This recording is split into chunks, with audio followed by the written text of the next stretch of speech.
Galera, o Palmeiras conseguiu uma vantagem muito importante no Mineirão para o jogo de volta da Libertadores. Venceu por 1-0, o gol do Rafael Veiga, né? Um placar curtinho, tudo pode acontecer ainda nessa Libertadores, né? Da mesma forma que o Palmeiras fez 1-0, o Atlético pode reverter esse jogo no Allianz Parque. É claro, é mais difícil, a equipe do Palmeiras é uma equipe muito forte jogando em casa, mas eu acredito que ainda está em aberto ainda o próximo jogo, né? Na próxima semana, próxima quarta-feira, teremos novamente Palmeiras e Atlético Mineiro, jogo de volta para definir quem vai para a fase de quarta de finais da Libertadores, galera. E vamos acompanhar o que a imprensa esportiva está falando desse jogo do Atlético e Palmeiras, galera. O Felipão segue sem vencer ainda sob o comando do Atlético Mineiro. Personificação desse espírito, dessa mentalidade do Abel. É um jogador que pode oscilar sim ao longo da temporada, é normal para um meia criativo, quando você não consegue achar o passe, não tem aquela assistência, não consegue chegar para finalizar, viver momentos ruins, mas o Veiga sempre se supera e quando o Palmeiras mais precisa dele, ele sempre aparece. É um jogador muito confiável. Na entrevista de ontem, o Abel falou, né, que ele veio de um momento de baixa pós-seleção, não culpando a seleção por isso, mas... Culpou mais um momento físico, o desgaste. Ele falou que isso acontece com jogadores no mundo inteiro, né? Muitas vezes quando vão para seleções por causa da falta de ritmo, e ele sentiu isso nos confrontos contra o São Paulo, segundo o Abel. Você está dirigindo a 100 por hora, aí você vai para a seleção, você baixa para uma velocidade razoável ali, vai a 50. Quando volta, para você tomar essa rotação de novo, demanda tempo. O jogo do Palmeiras passa muito pelo Rafael Veiga. Quando ele não está tão bem, o time tem uma desenvoltura diferente. Quando ele está bem, aí o time encaixa e consegue chegar, como foi a vitória no Mineirão. Mas o Atlético deu muita liberdade para o Veiga ontem. Deu, né? O Veiga com espaço para jogar. Tem até uma tela, só para ilustrar o que você está falando, desse espaço, então, Breiler, que o Atlético deu para o Palmeiras? Vamos ver, então, porque mostra assim, exatamente as ações do Veiga em campo. E exatamente naquele... Olha aquele quadradinho ali, ó. Onde ele fez o gol. Onde o jogo é decidido, né? É o famoso terço final do campo. Isso aí. Muito bem. E foi ali que ele passeou, Breiler. Não, passeou. Quando você dá liberdade para um cara que tem passe, um cara que tem visão de jogo, inteligência e finalização de fora da área, ali é fatal. E o Atlético não soube, não digo nem anular o Veiga, mas diminuir o espaço. E ao deixar o Veiga jogar, o Filipão careceu também de recursos onde geralmente ele vai muito bem, que é fechando a área, fechando espaços. Os times clássicos do Filipão concediam pouquíssimo espaço ali. E como o Veiga teve essa liberdade para jogar, o Palmeiras se sentiu muito confortável no Mineirão. Parecia que o Palmeiras estava jogando em casa, com muita tranquilidade, muita autoridade, e isso passou pelos espaços que o Veiga teve e com a inteligência do Abel também, de colocar o Dudu para jogar mais centralizado, que aí confundiu totalmente a marcação do Galo, com dois volantes. Otávio e Batalha não conseguiu se achar ali, o Palmeiras teve muita mobilidade e a bola sempre sobrando para o Veiga, com liberdade para chutar ou servir os companheiros. Eu acho até que hoje, né, o Palmeiras ele só merece uma coisa, crítica. E crítica, assim, pesada. Hoje é dia do torcedor raiz palmeirense, corneteiro, torcedor do amendoim, né? Ele reclamar aí muito do que aconteceu ontem. Porque, assim, o Murilo e o Gustavo Gomes fizeram uma partida de manual. Quer ser um bom zagueiro? Veja o que os dois fizeram. O lançamento do Mike, a partida do Zé Rafael, o Veiga, como a gente estava falando, jogou com esse terno aqui. E esse terno é vistoso, elegante. Muito. E apesar de tudo isso, o time só venceu por 1-0. Então o palmeirense está louco. Porque é quase que um fracasso o time jogar tão bem e não ter matado o confronto. É pro Abel hoje reunir a turma ali e entender qual foi o erro. Que coisa, você personificou bastante esse espírito do palmeirense raiz. Conheço vários, assim. Você convive com muitos, Porque né? você imagina o seguinte, Breiler, como é que o time joga tão bem e não mata o confronto? O Abel precisa entender qual foi o erro. Isso se o Abel continuar, né? Porque se tivesse comando, era para chegar no vestiário e falar assim... Abel. Não dá para o time jogar tão bem e só ganhar de 1-0. Já mostrar para ele como é que as coisas funcionam aqui no Brasil, Natália. Calma, palmeirense raiz, porque tem o outro lado. O Atlético Mineiro cresceu muito no segundo tempo. E teve espaços também, principalmente pelo corredor, pelo lado esquerdo. Muitas bolas em velocidade, era um jogo de trocação. O Palmeiras no segundo tempo cai de produção ofensiva. No final tem as oportunidades ali de tentar fazer um 2-0. Agora, é o que a gente fala da eficiência. O Palmeiras, quando ele está nesse nível de concentração e o Rafael Veiga está dentro do jogo, com isso que o Breiler citou muito bem, da questão dos espaços, porque quando o Veiga não tem espaços, como não teve contra o São Paulo, por exemplo, é muito difícil o processo de criação do Palmeiras. Explorar só a velocidade e a bola lançada como essa, fica mais difícil. Agora, o Atlético Mineiro cresceu. Estou com o Felipão de que não é um resultado que dá a classificação 100% ao Palmeiras, mas dá uma condição do Palmeiras jogar mais tranquilo dentro de casa. Jogar dentro das suas características, um time de velocidade, de transição. Quando precisa ali, usa muito o Arthur jogando, usa todos os jogadores atuando muito bem. Na verdade, o Dudu e o Rony se movimentando muito. Então, são as opções do Abel. Estou com você em relação a que o Palmeiras, se tivesse matado o jogo, tivesse feito segundo, terceiro, mas não dá para criticar, né? É uma vantagem bem considerável sair com 1-0 do Ainda mais nesse Mineirão. confronto, né? E o Palmeiras é um time que não sofre... A gente viu os últimos confrontos, o Palmeiras passou, né, as duas vezes, todos com empates. Quer dizer, é quase que inédito, né?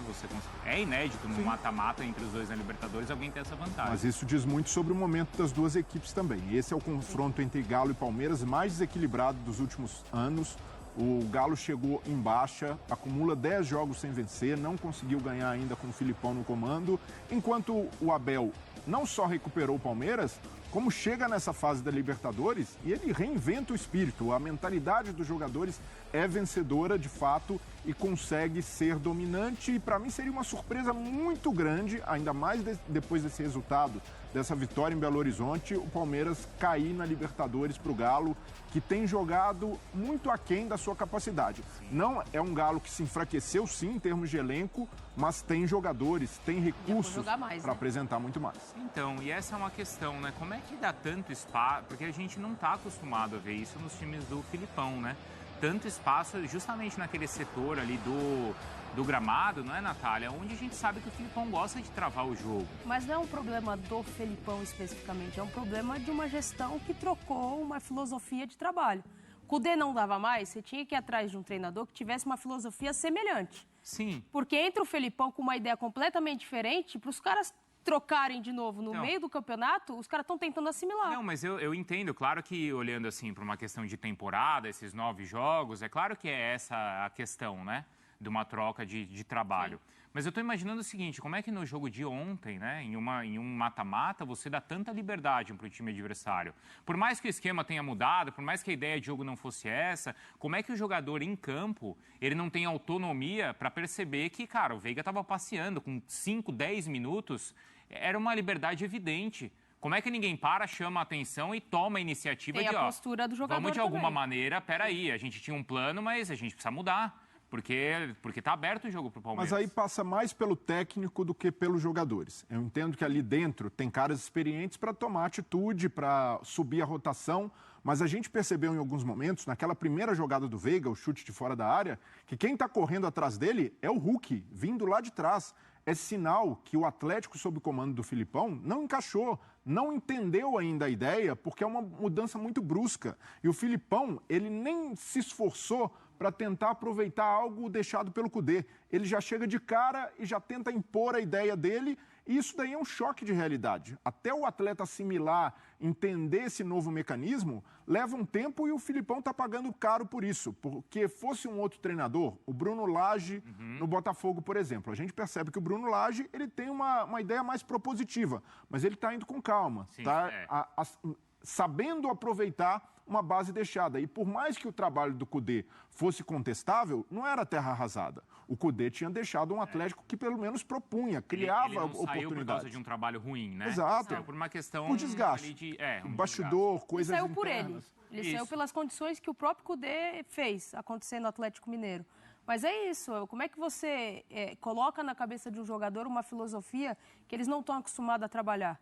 Os últimos trabalhos que o Atlético Mineiro tem com esse elenco é de propor jogo. Intensidade, velocidade, marcação alta. Não tem mais, né?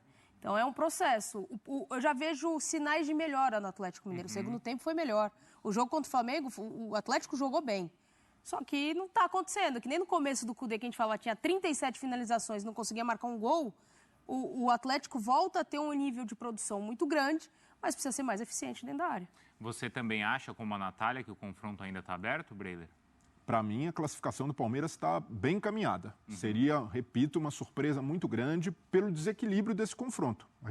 Mais uma vez, é o confronto mais desequilibrado dos últimos anos. O Galo chega mal, desencaixado, sem confiança. O Filipão acumulando 9 jogos sem vencer. Então, por tudo isso, pela solidez que o Palmeiras tem em Libertadores, eu vejo que a vaga já está bem encaminhada depois dessa vitória em BH. Já já a gente vai para Minas, tá? Conversar com o Vinícius Nicoletti sobre a sequência do Atlético na temporada e, claro, mais o Palmeiras também. Agora, os outros jogos da Conmebol Libertadores, olha só.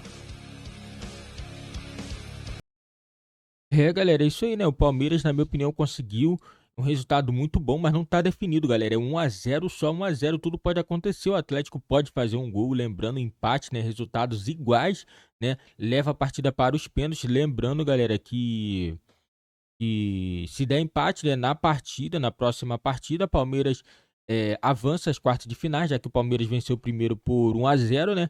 O Atlético tem que vencer no mínimo aí por 2-0 para poder se classificar às quartas de finais, né? Vai ter que jogar muita bola, porque vencer a equipe do Palmeiras do Allianz Parque não é tão fácil assim. Muitos vão falar, o São Paulo venceu, mas agora é outro momento, é Libertadores. O Abel Ferreira, ele sabe, né, trabalhar essa equipe. É claro, a equipe do Palmeiras não é uma equipe vencível, mas do outro lado tem a equipe do Felipão, que está há 10 jogos sem vencer, 9 sobre o comando do Felipão, né? E eu, na minha opinião, humilde opinião aqui, opinião minha, se o Atlético não avançar para a fase de quarta de finais, o Felipão deve ser demitido. O trabalho dele é pífio, ruim demais, muito ruim mesmo. Muito ruim, 14% de aproveitamento é muito pouco para um técnico do calibre do Felipão, que na minha opinião ele deveria ter continuado aposentado, estava bem no Atlético Paranaense, não sei o que aconteceu, que ele quis voltar a ser treinador, não sei se foi o fato do Atlético ter um elenco bom e tal, né? Não sei o que fez ele acreditar que esse trabalho daria certo, né? E não tá dando certo, né, galera? E agora é isso aí, né? O Felipão, na minha opinião, não continua se a equipe do Atlético não passar para a fase de quarta de finais da Libertadores, que na minha opinião ele veio mesmo com esse peso, né, de levar a equipe, quem sabe, ao título da Libertadores, né, mas até o momento aí parece que essa equipe do Atlético não vai conseguir avançar para a próxima fase, né? Agora vamos aguardar o próximo jogo entre o Palmeiras e o Atlético, né? Agora o Atlético vai jogar fora de casa e vai ter que tentar reverter esse resultado negativo de 1-0 jogando dentro do seu campo.